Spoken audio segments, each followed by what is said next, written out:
most recently, I traveled to Vancouver. I spoke at investor conference, the ArcView Group. 700 people there. I think I counted 4 Black faces.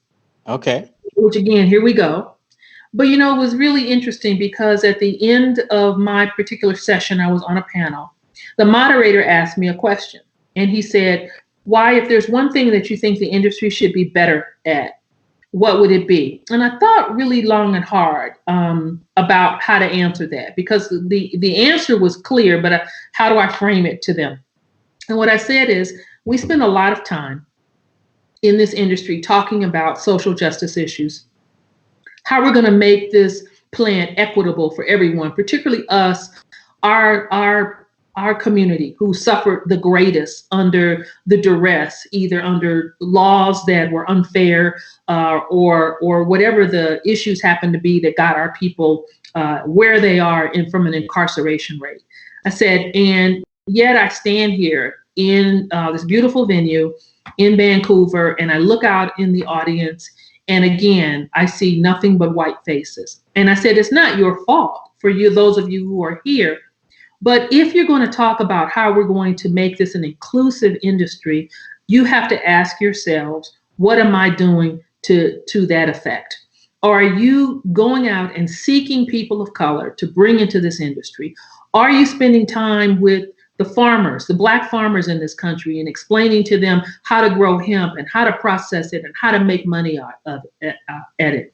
What are you doing? And if your answer is what we typically get, well, I don't know anybody, or you've got jobs opening in your places of business and you're not selectively trying to have a diverse candidate pool. You can't use the example or the age-old thing that they say, which is, I can't find anyone. That's not true. There are plenty of us out here who are participating in this industry, but you got to put some effort. And so I said all this to them. And I said, if there's one thing I would tell you is you need to have a very concentrated professional outreach program that really is going out looking for women and people of color to participate.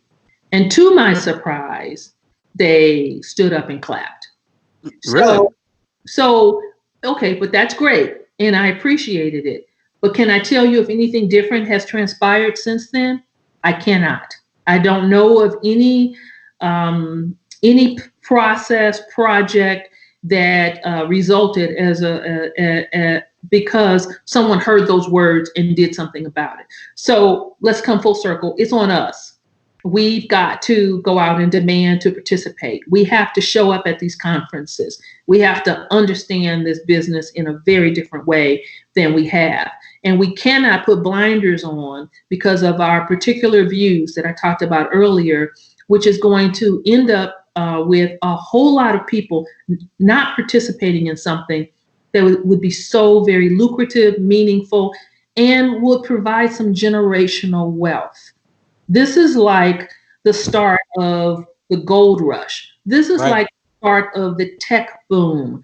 This is like the start of the oil rush. And we have an opportunity to participate in that. Those other industries I just named, very, very few of us are participating like we can right now, and it's not too late.